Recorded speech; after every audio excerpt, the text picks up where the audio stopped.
Good morning, friends. This is Professor Srinivasaya from the Department of English, Government First Grade College, Guppy.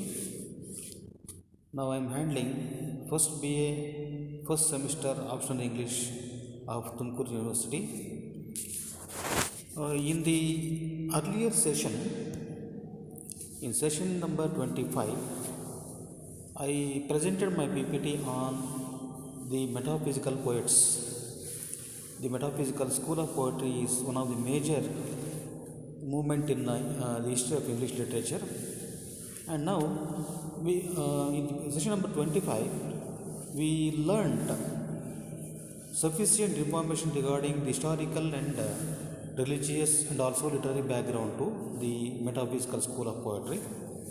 Now, in the present session, session number 28, I am going to provide some literary and critical interpretation of the poem Death Be Not Proud by John Donne, who is the major poet of the metaphysical poetry. Death Be Not Proud is a 14-line poem or a sonnet by John Donne, one of the leading figures in the metaphysical poets group of 17th century English literature. A 14-line poem is called a sonnet, and we all know about that.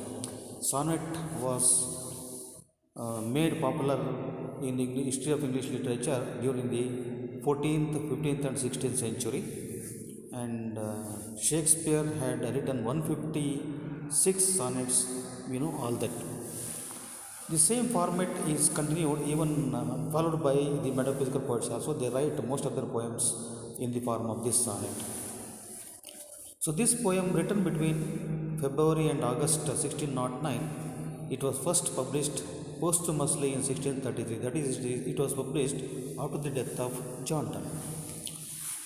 It is included as one of the 19 sonnets that comprise Donne's holy sonnets as divine meditations among his best known works.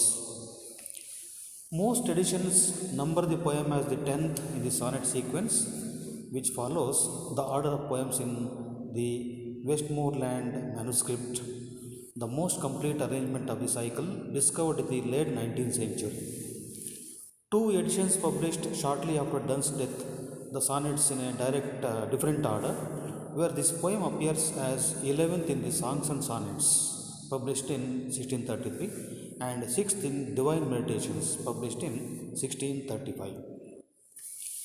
Death Be Not Proud presents an argument against the power of death.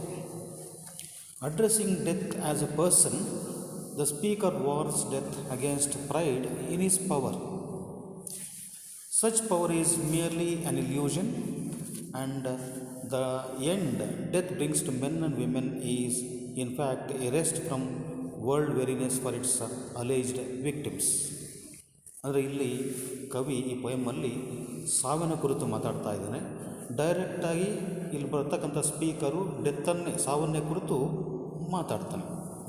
Death B not proud ಅಂದರೆ ನೀನೇನು ಇಲ್ಲಿರ್ತಕ್ಕಂಥ eternal ಪವರ್ಗೋಸ್ಕರ ನೀನು ತುಂಬ ಹೆಮ್ಮೆಯಿಂದ ಬೀಗಬೇಕಾದ ಅವಶ್ಯಕತೆ ಇಲ್ಲ ಅಂತ ಹೇಳ್ತಾನೆ.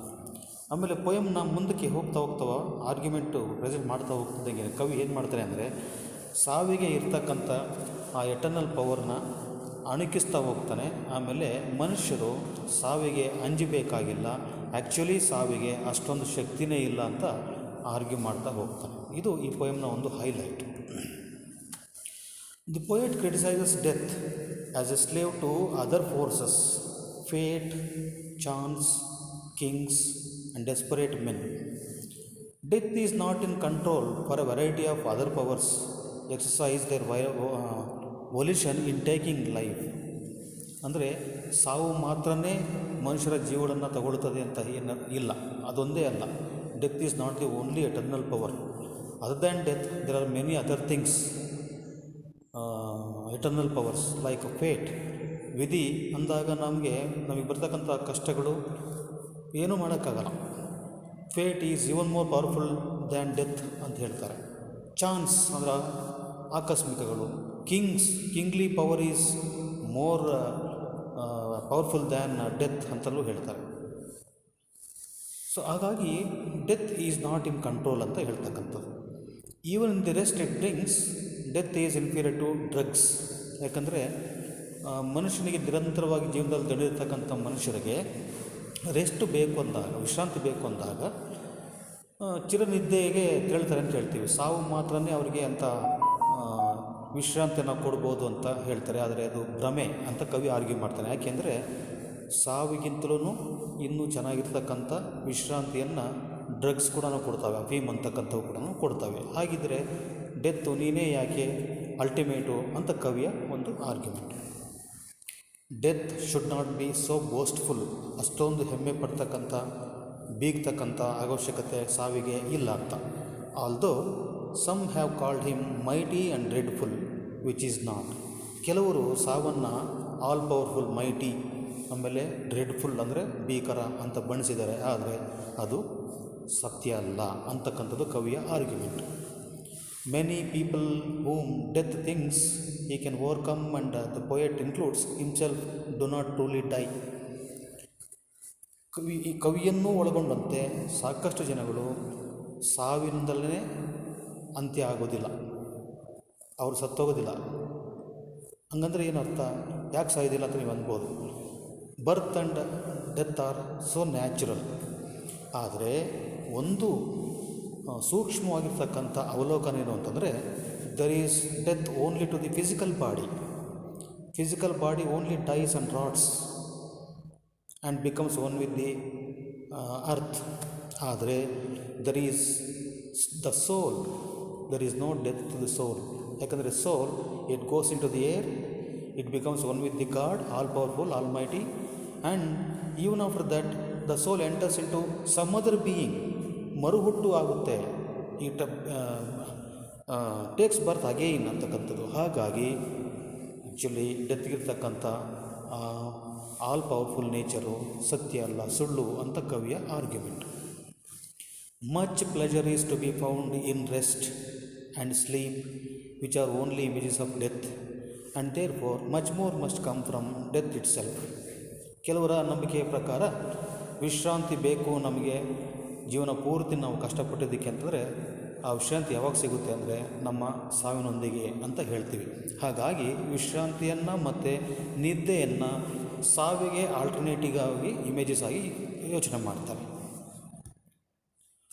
Some of the very best men go soonest to death and find rest for their bodies and deliverance for their souls. ಸುಮಾರು ಜನಗಳು ಅವರಿಗೆ ಯಾವಾಗ ಜೀವನ ಸಾಕಾಗುತ್ತೋ ಬೇಗ ಸತ್ತುಬಿಟ್ಟು ಈ ಭೌತಿಕ ಕಾಯದಿಂದ ಹೊರಗಡೆ ಬಂದ್ಬಿಟ್ಟು ಆತ್ಮವನ್ನು, ಸೋಲನ್ನು, ಈ ಫಿಸಿಕಲ್ ಬಾಡಿಯಲ್ಲಿ ಬಂದಿಯಾಗಿರ್ತಕ್ಕಂಥ ಆತ್ಮವನ್ನು ಡೆಲಿವರ್ ಮಾಡ್ತಾರೆ, ಫ್ರೀ ಮಾಡ್ತಾರೆ ಅಂತ ಅರ್ಥ. Death is the slave of many kinds of weapons, from fate and chance to war and sickness. Actually ಡೆತ್ಗಿಂತಲೂ ಆಲ್ ಪವರ್ಫುಲ್ ಆಗಿರ್ತಕ್ಕಂಥ, ಮೋರ್ ಪವರ್ಫುಲ್ ಆಗಿರ್ತಕ್ಕಂಥ ವಸ್ತುಗಳು ಬೇಕಾದಷ್ಟವೆ. ಆಯುಧಗಳು, ವೆಪನ್ಸು, ಫೇಟು, ಆಕಸ್ಮಿಕ ಯುದ್ಧ, ಕಾಯಿಲೆ ಅಂತಕ್ಕಂಥವು, ಇವು ಕೂಡ ಮನುಷ್ಯನನ್ನು ಪೀಡಿಸ್ತವೆ ಅಥವಾ ತೊಂದರೆ ಕೊಡ್ತವೆ ಅಂತ. Opium or chops can even produce better sleep. ಕವಿ ಆರ್ಗ್ಯುಮೆಂಟ್ ಪ್ರಕಾರ ಏನು ಸಾವು ಬಂದು ಮನುಷ್ಯನಿಗೆ, ಈ ಬಾಡಿಗೆ, ಭೌತಿಕ ಕಾಯಕ್ಕೆ ವಿಶ್ರಾಂತಿ, ಅಂತಿಮ ಏನು ಚಿರವಿಶ್ರಾಂತಿ ಸಿಗುತ್ತೋ ಅದಕ್ಕಿಂತ ತುಂಬ ಚೆನ್ನಾಗಿರ್ತಕ್ಕಂಥ ಡ್ರೌಸಿನೆಸ್ ಸಿಗುತ್ತೆ ಓಪಿಯಮ್ಮಿಂದ ಅಂತ ಹೇಳ್ತಾನೆ ಆರ್ಗ್ಯುಮೆಂಟ್ ಕವಿ. So why should then death be so proud? ಹಾಗಿದ್ರೆ ಸಾವು ತಾನೇ ಅಲ್ಟಿಮೇಟ್ ಅಂತ ಯಾಕೆ ಹೆಮ್ಮೆ ಪಡಬೇಕು, ಬೇಗಬೇಕು ಅನ್ನೋದು ಕವಿಯ ಒಂದು ಪ್ರಶ್ನೆ. After one short sleep comes eternal life, when there shall be no more death, death itself shall die. ಮನುಷ್ಯನ ಒಂದು ಥರ ಹೇಳಬೇಕು ಅಂದರೆ, ಮನುಷ್ಯನ ಸಾವಿನ ಜೊತೆಗೆ ಸಾವಿಗೂ ಸಾವು ಬರುತ್ತೆ ಅಂತ ಹೇಳ್ತಾನೆ ಕವಿ. Finally the speaker predicts the end of death itself, stating death thou shall die. The poem ends like this: ಏ ಸಾವೇ, ನಮ್ಮೊಂದಿಗೆ ನೀನು ಕೂಡ ಸಾಹಿತ್ಯ ಯಾಕೆ ಅಷ್ಟೊಂದು ಹೆಮ್ಮೆ ಪಡ್ತೀಯ? You need not feel so proud. So this is the portrait of John Donne. He is the major poet of the leader of actually the metaphysical school of poetry. Thank you.